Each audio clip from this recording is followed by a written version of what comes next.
Mesdames et messieurs, chers tous, je vous salue et vous souhaite également la bienvenue dans cette troisième partie sur la formation avec le logiciel Microsoft Office Word.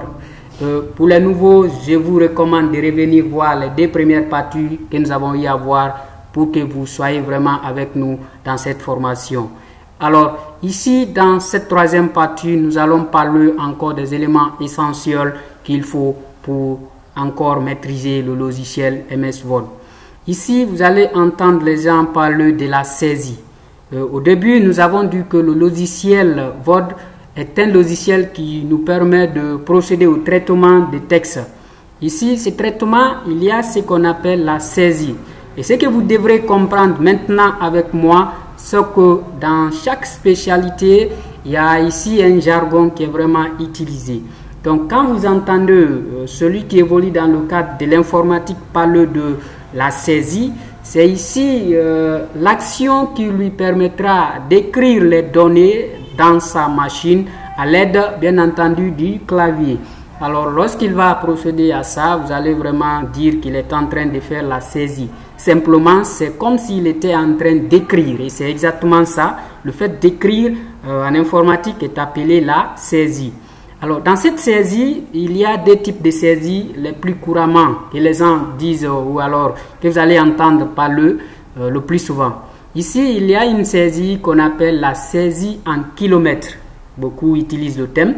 Alors, cette saisie, quand vous allez entendre, ça veut dire quoi?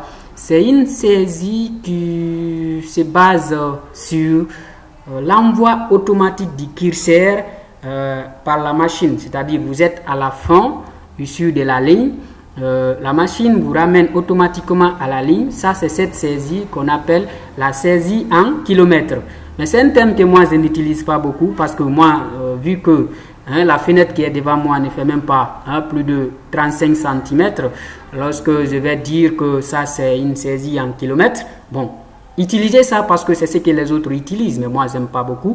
Mais aussi, il y a une autre saisie que vous devrez encore retenir, qui est d'ailleurs la deuxième, c'est cette saisie qu'on appelle la saisie normale. Alors, quand vous entendez parler de la saisie normale, là maintenant, le curseur qui est là, ce qui clignote là, c'est ça qu'on appelle le curseur.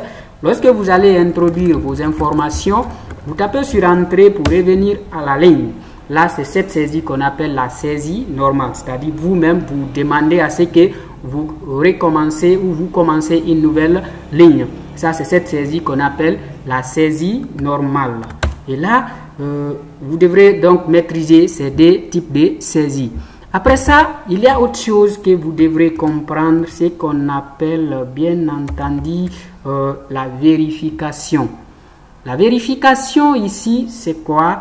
C'est cette rubrique qui va vous permettre de s'assurer est-ce que réellement votre document est bien saisi ou alors il n'y a pas d'erreur ou des fautes d'orthographe ou des fautes grammaticales. À défaut, la machine ou bien le logiciel, lorsqu'il est installé dans la machine, vous allez constater que là directement, si c'est une faute d'orthographe, ça va souligner avec rouge. Si vraiment c'est une faute grammaticale, ça va souligner à la couleur bleue.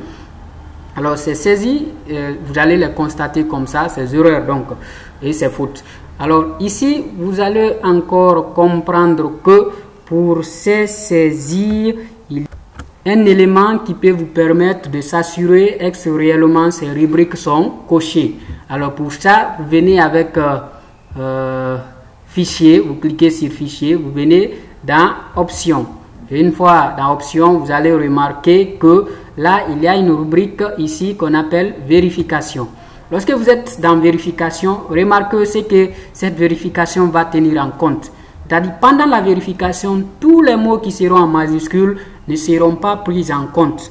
Mais si c'est le contraire, vous pouvez décocher, vous pouvez lire ces rubriques. Ce que vous ne voulez pas que ça se fasse, vous décochez automatiquement et ça va se faire. Alors ça, c'est simple, ce que vous devrez comprendre. Maintenant, comment il faut procéder à la correction, c'est ce qui nous concerne encore beaucoup plus. Je vais revenir dans ce document que nous avons déjà devant nous. Vous voyez qu'il y a une petite erreur au niveau de général. Le secrétaire général, il y a une erreur. Alors, pour procéder à cette correction, il y a une correction qu'on appelle la correction assistée par la machine. Ça, c'est lorsque vous allez envoyer le pointeur sur le mot que vous voulez même modifier. Alors, connaître si c'est bien écrit ou alors comment l'écrire. Alors là, vous venez, vous faites un clic droit sur ça. Vous allez voir comment on écrit. Vous prenez donc la proposition qui convient. Alors, si ce n'est pas le cas, il y a une autre correction qui est appelée la correction manuelle. On sait déjà que le « et » qui est là n'est pas à sa place. C'est « et » accent aigu qui doit exister. Donc, j'enlève, j'efface. Comme vous le savez, il y a un bouton backspace qui vous permettra d'effacer. C'est le clavier. Vous enlevez et vous écrivez directement, bien entendu, général. Alors, ça va vous permettre de procéder à une correction qu'on appelle la correction manuelle. Alors, si vous voyez encore un texte qui est souligné au bleu, là, c'est la même procédure. Ça veut dire ça, maintenant, c'est une faute grammaticale. Donc, vous faites la même chose. Si vous connaissez comment écrire, vous faites une correction manuelle. Et si vous ne connaissez pas, vous demandez une assistance en cliquant, en faisant un clic droit sur le mot ou sur l'expression. Donc, ça, c'est en ce qui concerne ces corrections que je... Alors, autre chose que nous allons voir, c'est par rapport à la sélection. Pour la sélection, supposons par exemple, vous voulez sélectionner un mot à partir de là. Lorsque vous avez vraiment ce travail à faire, là c'est simple, il y a plusieurs manières de le faire. Si c'est un mot, vous pouvez envoyer le pointeur sur le mot. Vous faites déjà un double clic avec le bouton gauche. D'abord, si vous entendez parler de double clic, mettez déjà l'idée que c'est le bouton gauche. Lorsque bien entendu encore la souris est à défaut, puisqu'on peut modifier les touches, c'est-à-dire le rôle de l'un devient le rôle de l'autre. Là, lorsque vous faites un double clic, vous allez constater que le mot est sélectionné. Ça, c'est une première étape ou alors une première façon de faire. Alors, si ce n'est pas ça, vous pouvez encore procéder autrement en envoyant le pointeur en début du mot. Vous continuez, vous maintenez le clic gauche, vous vous déplacez avec la souris jusqu'à ce que le mot finisse. Et si c'est toute la ligne, vous pouvez le faire en continuant toujours votre travail. Si vous voulez descendre, vous descendez toujours. Toujours, vous devrez retenir que le bouton gauche est maintenu enfoncé. Ça, c'est un. Et on vous a dit qu'il y a une sélection totale. Lorsque vous voulez sélectionner tout le document, on vous a dit la combinaison CTRL plus A va vous permettre de le faire. Donc, retenez que la combinaison CTRL plus A nous permet de faire une sélection totale. Alors, comme je le disais, si vraiment votre machine a déjà suivi ou alors le logiciel a suivi déjà quelques modifications, ces sélections vont vraiment être modifiées. C'est-à-dire, vous allez venir, vous êtes au milieu, par exemple, vous faites une sélection. Dans les conditions normales, si c'est à défaut, si je vais poursuivre, ça va sélectionner entièrement le mot « monsieur ». Mais si ça subit une modification, ça ne va souligner que à l'endroit où j'ai commencé et poursuivre.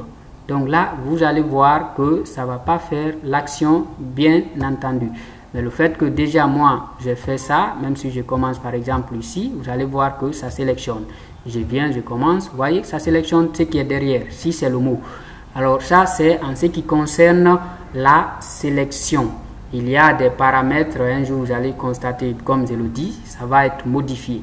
Alors là, c'est simple, vous venez dans Fichier, vous choisissez Options. Dans Options, vous allez voir à partir des options avancées ici, vous allez voir que ça encore, ça concerne ces sélections et d'autres informations que vous allez voir encore à ce niveau. Ici, il y a quelque part où on dit, je veux dire, autorité, vous allez voir. Voilà, c'est le deuxième même où on parle de lors d'une sélection, sélectionner automatiquement le mot anti, c'est-à-dire même si vous êtes au milieu, directement ça va sélectionner. Mais lorsque cette rubrique est décochée, vous allez être victime de ce qu'on vient d'expliquer de l'autre côté. Il y a aussi une rubrique que je vais vous expliquer, la frappe remplace le texte sélectionné. C'est ce que je vais vous expliquer maintenant. Alors ici, c'est-à-dire lorsque vous sélectionnez le mot monsieur, dès que vous commencez à écrire, ça va remplacer directement le mot par l'expression qui sera écrite. Alors, si ce n'est pas ce que vous voulez faire, vous partez là-bas où on était, vous décochez, automatiquement vous allez constater que ça ne va plus se répéter. Alors ça, c'est ce que vous devrez encore comprendre par rapport aux sélections.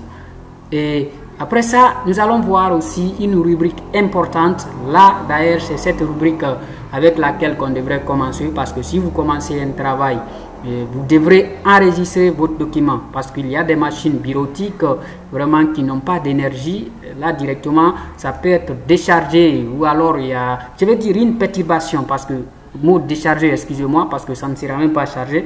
Alors, ça a une perturbation qui va donc, ou rupture de courant, là, ça va faire perdre votre document. Donc là, vous devrez enregistrer. Alors, la rubrique qu'on va voir, c'est l'enregistrement. Et là, il y a une méthode par le clavier, il y a une autre méthode avec le menu fichier. Pour ceux qui ont Office 2007, c'est le bouton Office en lieu de place du fichier. Alors ici, comme je le disais, la première méthode, c'est avec le menu fichier que nous allons voir. Vous venez ici, vous choisissez fichier. Lorsque vous cliquez sur fichier, il y a enregistrer, il y a enregistrer sous. Je crois avoir expliqué les deux éléments dans la première vidéo, la différence entre les deux. Alors nous ici, pour l'enregistrement, ce que nous allons faire, nous prenons la rubrique enregistrer sous. Je clique enregistrer sous, ça va me permettre de choisir l'emplacement où je vais enregistrer mon document. Si par exemple c'est au bureau, je clique sur bureau. Et là maintenant, vous allez voir que je serai en face de cette fenêtre. J'écris, alors je vais dire par exemple discours. Donc ça, c'est ce que je vais mettre là pour que ça soit le nom de mon document que je vais tout de suite enregistrer. Ici, il y a le type. Si c'est avec Word que je vais l'enregistrer, si c'est avec le modèle PDF, si c'est autre chose, vous choisissez à partir de là. Mais je vous recommande quand même de choisir document Word 97-2003. Pourquoi la recommandation? Cette recommandation, je vous la suggère parce que vous devrez retenir qu'avec Office, vraiment les anciennes versions sont plus stables que les versions qui viennent maintenant. Lorsque vous allez prendre 97-2003, votre document est bien protégé, c'est-à-dire la modification, elle est très difficile. C'est-à-dire quoi? Vous allez enregistrer ça par exemple sur une clé, vous allez mettre maintenant dans une machine où Office par exemple 2019 est installé. Vous allez voir qu'il y a quelques déformations, surtout au niveau des tableaux. La manière que vous avez fait, ce n'est plus ça. Donc, le fait que vous preniez 97-2003, là, ça va vous permettre de stabiliser votre document pour empêcher ces petites modifications. Donc, c'est un peu ça. Alors, lorsque vous finissez ça, vous choisissez l'emplacement. Comme je l'ai dit, déjà, c'est au bureau. Vous venez, vous cliquez sur enregistrer. Ça, c'est une première des choses pour l'enregistrement du document. Comme on l'avait dit, si notre document n'est pas enregistré, n'était pas enregistré pour la première fois, on pouvait choisir aussi enregistrer. Mais le fait que c'est déjà enregistré pour la première fois, lorsque je clique sur enregistrer, ça enregistre plutôt les modifications, mais pas une nouvelle copie. Alors c'est ça, vous allez voir ici, c'était discours de prise de service, mais maintenant c'est devenu simplement discours parce que c'est ce que j'ai choisi. Alors ici, ça c'est une première des choses. Maintenant, si c'est avec le clavier, comme je le disais, pour enregistrer sous encore, vous prenez CTRL SHIFT S. CTRL SHIFT S. Je m'excuse, SHIFT S. CTRL SHIFT S, vous allez voir cette rubrique qui va vous permettre de procéder à l'enregistrement encore de votre document. Ça, c'est autre chose. Alors, lorsque vous voulez faire autre rubrique encore par rapport à l'enregistrement, c'est la combinaison CTRL plus S simplement maintenant. Ça, c'est pour enregistrer les modifications si le document est déjà enregistré. C'est-à-dire CTRL plus S joue le même rôle que enregistrer simple que nous avons vu dans fichier. Ça, c'est en ce qui concerne l'enregistrement de notre document. Mais une suggestion à ce niveau, ou alors ce que vous devrez retenir à ce niveau, pour la combinaison CTRL plus Alt, je vais dire CTRL plus Shift S. Ici, cette combinaison, c'est pas avec toutes les versions. C'est pourquoi vous allez remarquer chez moi, ce n'est pas ça. Parce que je vais prendre CTRL SHIFT S.